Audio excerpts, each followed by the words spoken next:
오늘 우리에게 주시는 말씀을 통해서 책임지는 그리스도인이라는 제목으로 하나님의 말씀을 선포하겠습니다. 오늘 말씀은 무엇인가 손해를 입힌 경우에 어떻게 배상해야 되는지에 대한 말씀으로 우리에게 말씀을 주고 있습니다.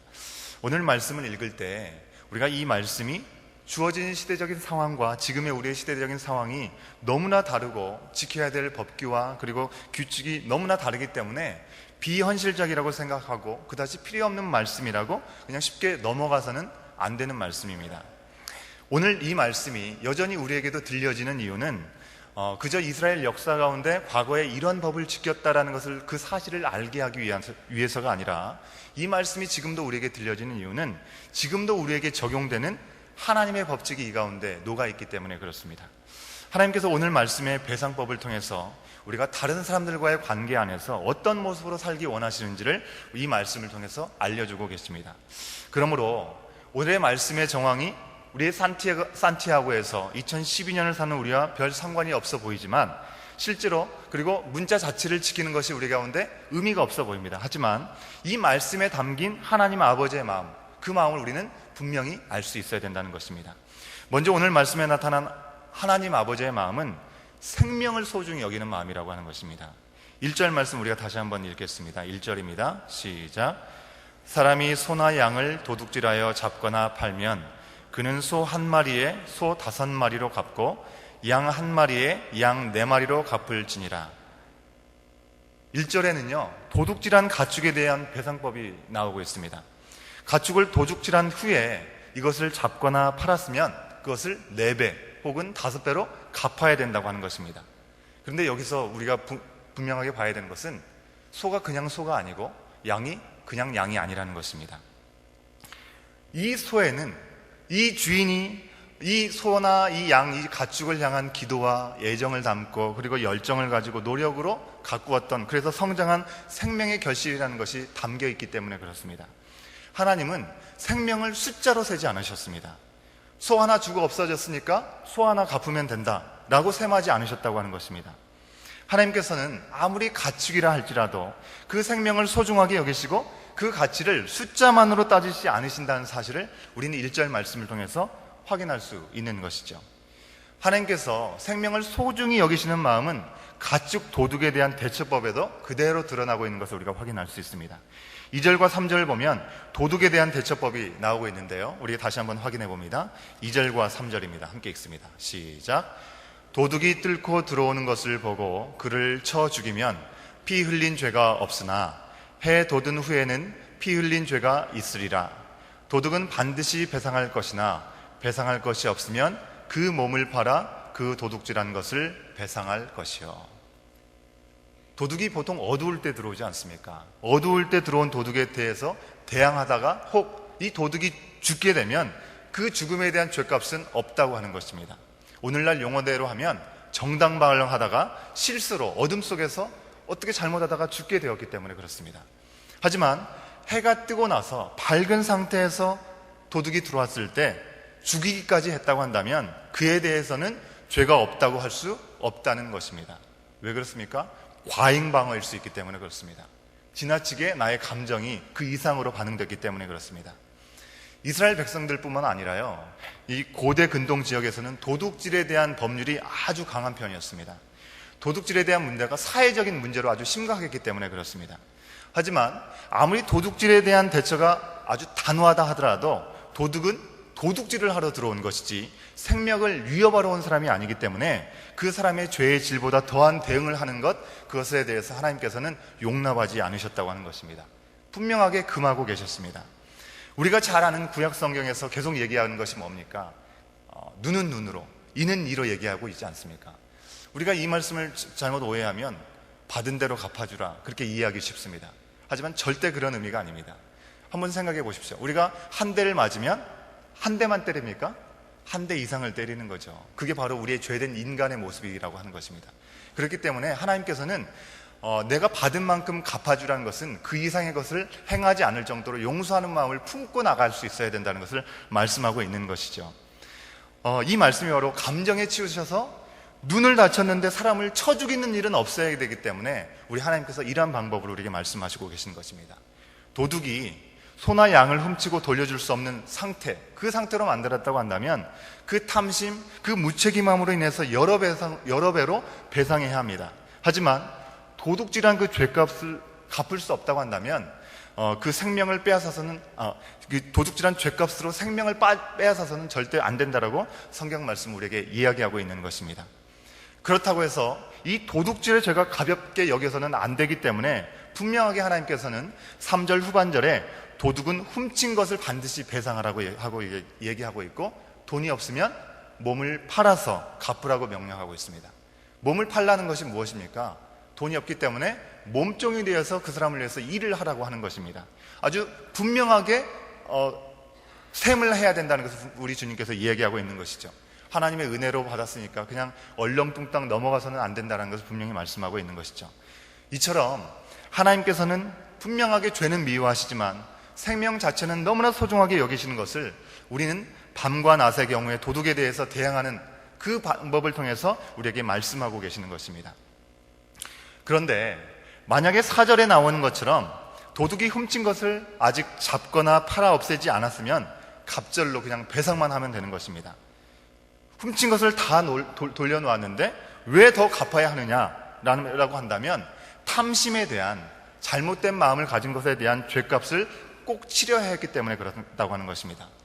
혹시 쉽게 훔쳤다가 그것이 들통나면 차 여기 있어 라고 얘기하면서 도둑질을 혹시 너무나 가볍게 여길 수 있었기 때문에 도둑질하는 것 자체에 대해서 가볍게 여기지 않게 하기 위해서 갑절로 갚게 하신 것, 그것이 바로 하나님의 아주 완전한 지혜라는 것을 우리는 여기서 엿볼 수 있는 것이죠. 이처럼 오늘 말씀에서 죄를 싫어하시면서 단호하게 심판하시지만 생명을 소귀중히 여기시는 하나님의 마음, 그 마음이 우리에게 주신, 우리와는 다소 거리가 멀어 보이는 이 말씀 속에 담겨져 있는 것을 우리는 기억할 수 있어야 됩니다. 다음으로 오늘 말씀에 나타나는 하나님의 뜻은 책임지는 마음이라고 하는 것입니다. 5절과 6절 말씀 우리가 함께 읽어보도록 합니다. 시작. 사람이 밭에서나 포도원에서 짐승을 먹이다가 자기의 짐승을 놓아 남의 밭에서 먹게 하면 자기 밭에 가장 좋은 것과 자기 포도원에 가장 좋은 것으로 배상할지니라. 불이 나서 가시나무에 댕겨 낫갈이나 거두지 못한 곡식이나 밭을 태우면 불 놓은 자가 반드시 배상할지니라. 앞서 4절까지의 말씀에서는 도둑이 탐심에 의해서 일부러 의도를 가지고 피해를 준 것에 대한 법률이었다고 한다면, 이번 말씀은 의도하지 않았지만 끼치게 된 손해에 대해서 이야기하고 있습니다. 짐승이 남의 밭에 가서 열매를 먹는다든지 불이 나서 곡식이나 밭을 태우는 등의 의도적이거나 계획적이지 않은 그런 손해에 대해서도 분명히 배상이 필요하다고 말씀하고 있습니다. 일부러 저지른 잘못은 아니라 하더라도 짐승을 단속하지 못한 잘못이 있다고 하는 것입니다. 불씨를 온전하게 제거하지 않은 부주의가 있기 때문에 배상해야 된다고 얘기하는 것입니다. 우리는 살아가면서 정말로 실제로 모르고 그랬다라고 변명할 때가 간혹 있습니다. 하지만 우리 하나님께서는요, 우리가 다른 사람들과 어울려 살아가면서 반드시 좀 책임감을 가지고 주의하면서 살아가는 책임지는 삶을 살기를 원하신다는 것을 말씀을 통해서 알기 원하신다는 것입니다. 우리에게 허락하신 것들이 있다면 그에 걸맞게 우리가 잘 돌보고 주의해서 나도 그렇고 남도 그렇고 손해나 어려움이 없도록 책임지는 마음이 우리 가운데 필요한 것입니다. 그것이 하나님의 자녀로 살아가는 우리의 모습이 되어야 된다는 것입니다. 그렇다고 해서요, 하나님께서는 무조건 우리 능력의 이상의 것을 책임지라고 그 책임을 요구하시는 분이 절대로 아니십니다. 이어지는 말씀에서 우리는 그것을 확인할 수 있습니다. 7절부터 15절의 말씀은 이웃에게 빌려준 물건이나 가축을 도둑맞거나 상처났을 때의 배상법에 대해서 우리에게 알려주고 있습니다. 이것은 부지한 실수라기보다는 또 다른 도둑의 침입이라는 원치 않은 상황 때문에 무조건 일방적인 책임으로 여겨지지 않는다는 점이 좀 예외적인 부분입니다. 어떤 사람이 물건을 맡기고 어디를 다니러 갔습니다. 물건을 맡은 사람이 도둑을 맞을 수 있지 않겠습니까? 도둑을 맞았을 경우에 도둑이 잡히면 이 문제는 아주 간단하게 해결됩니다. 도둑만 그 훔쳐간 것에 갑절로 배상하면 끝나는 것입니다. 하지만 만약 도둑이 잡히지 않으면 복잡해지는 것입니다. 물건을 맡아준 사람이 졸지에 도둑질했는지 여부를 조사받아야 되었습니다. 실제로 훔치지 않았다고 한다면 억울할 수 있겠죠. 하지만 죄에 대해서 확실한 대처를 하기 위한 조치임을 우리는 기억할 수 있어야 됩니다. 그런데 9절 말씀을 보시면요, 좀 특이한 부분이 있습니다. 물건을 맡긴 사람이 이웃집에 있는 물건, 그 물건이 내가 잃어버린 바로 그 물건이라고 만약에 주장한다면 재판장이 이 두 사람을 놓고 누구에게 죄가 있는지 보게 한다는 것입니다. 실제로 맡기지도 않은 물건을 잃어버렸다고 억지를 쓰는 그런 경우들이 생길 수 있는 것에 대해서 하나님께서는 배려를 하고 계시는 것이죠. 재판장은 이 재판장에게 자기 물건을 찾아달라고 요청하는 그 사람의 말이 진실인지 거짓인지 그 가부간의 판단을 해서 이 둘 중에 죄 있는 사람에게 갑절의 배상을 하도록 하였다는 것입니다. 책임을 위한 법을 악용하는 인간의 악한 의도가 있다는 것을 하나님께서 아시고 이런 장치까지 우리에게 베풀어 주신 아주 세심하신 하나님의 손길을 우리는 기억할 수 있어야 됩니다. 10절 이하에는요, 물건이 아닌 짐승을 맡겼다가 손해본 경우에 대해서 우리에게 이야기해 주고 있습니다. 맡긴 짐승이 죽거나 상하거나 또 없어져도 만약에 증인이 없는 경우에는 먼저 맡은 자가 하나님 앞에서 진실을 말해야 된다고 하는 것입니다. 즉 하나님만이 이 일의 증인이시라는 것이 증인이 되신다는 것이죠. 그리고 이 일에 대해서는 하나님이 증인이 되어서 하나님만이 아시고 이거는 나는 전혀 죄가 없다라고 고백을 하게 되면 주인은 이것에 대해서 더 이상 왈가왈부하지 않고 그것을 그대로 믿어야 된다고 하는 것입니다. 이미 이 일은 하나님 앞에 맹세한 것으로 그 사람과의 관계의 문제가 아니라 이제는 하나님과 그 사람과의 관계로 넘어갔기 때문에 그렇습니다.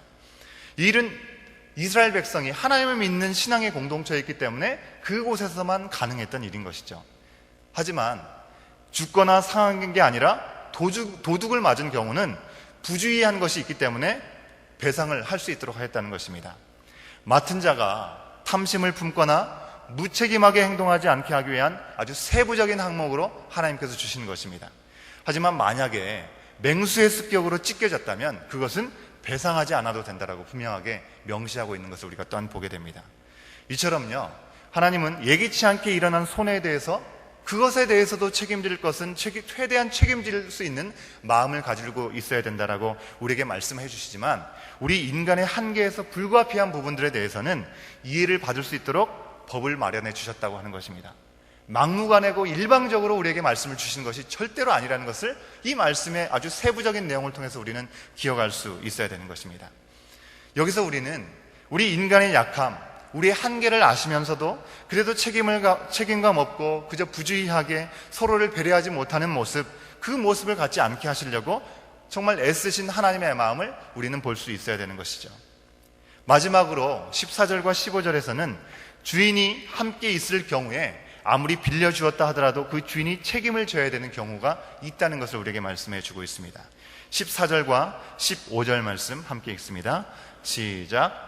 만일 이웃에게 빌려온 것이 그 임자가 함께 있지 아니할 때 상하거나 죽으면 반드시 배상하려니와 그 임자가 그것과 함께 있으면 배상하지 아니할지니라.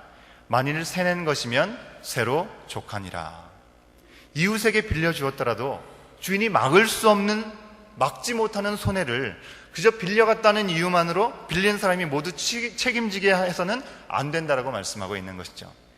주인이 있는데도 상하거나 죽었다면 빌려간 이웃도 어찌할 수 없는 것은 너무나 뻔한 사실이기 때문에 그렇습니다.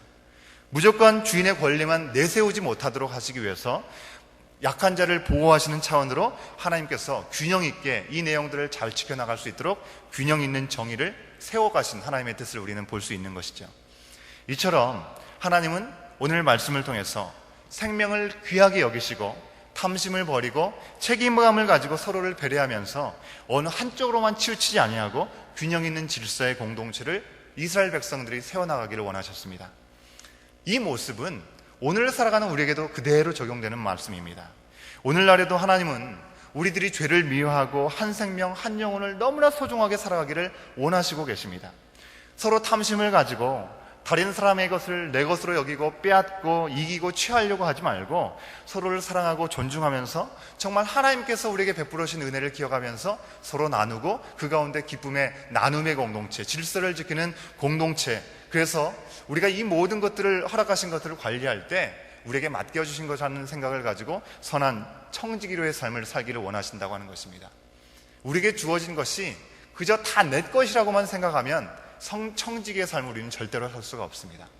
우리에게 맡겨주신 거라는 사실을 우리가 분명하게 잊지 않고 기억할 때 그것들을 내 것으로만 고집하지 않고 하나님의 주신 것을 공평하게 예수 그리스도의 그 능력 안에서 하나님의 질서 가운데 온전히 살아갈 수 있고 세워나갈 수, 관리할 수 있는 것이죠.